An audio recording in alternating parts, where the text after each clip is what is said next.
गत 15 डिसेम्बर 2020 गोटे reliable इनपुट्र basis गोटे joint team of SOG and DVF Kandhamal गोटे एंटी नक्सल ऑपरेशन पर जाइथिला गोछापड़ा पीएस लिमिट्स रे 17 तारीख दिन संध्यारे जेतेबेले टीम सेठी सर्च ऑपरेशन करुला से समय टीम उपरे heavy and indiscriminate firing आसिला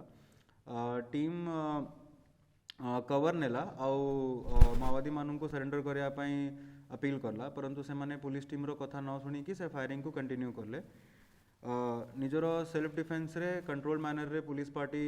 fire open कला एंड से एरिया रे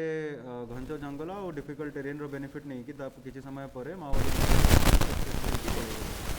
जिते एरिया सर्चिंग कंडक्ट कला से सर्चिंग रे टीम को दुईटा कंट्री मेड वेपन गोटे रेडियो किसी क्लोथ्स राशन मेडिसिन्स इत्यादि जिनस टीम जबत करी कोम्बिंग कंटिन्यू अच्छी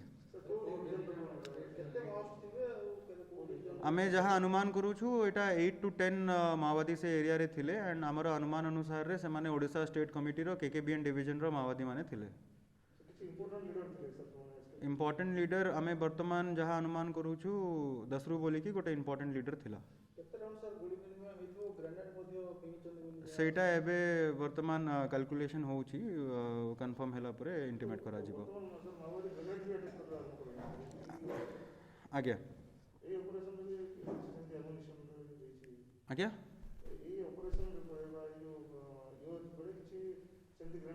हाँ ग्रेनेड लॉबिंग है टीम उपरे परंतु हमरो फॉर्चुनेटली हमरो कोनोसी पिला को किसी प्रकार रो इंजरी हेइनी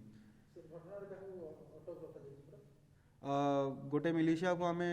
आज सकाळे डिटेन करिछु तांकर रोल को आमे एग्जामिन करिबु and as per the role of the militia in the incident तांको अगेंस्ट कार्यानुष्ठान करा जिवो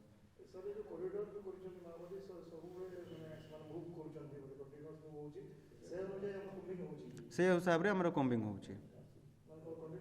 कंटीन्यूअस कॉम्बिंग होउची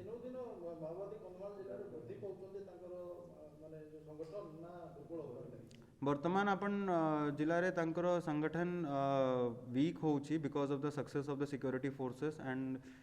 प्रशासन तरफ रु जहाँ डेवलपमेंट होउची एंड लोक भी धीरे धीरे तांको प्रति माने तांकर सपोर्ट नाही सेतिपाई ये प्लेटफॉर्म को एड्रेस करी कि मु माओवादी मानू पुणी अपील करी as per the call of our honourable CM and honourable DGP sir से माने हिंसा को त्याग करी कि पुणी मेन स्ट्रीम को आसिया पई चेष्टा करंतु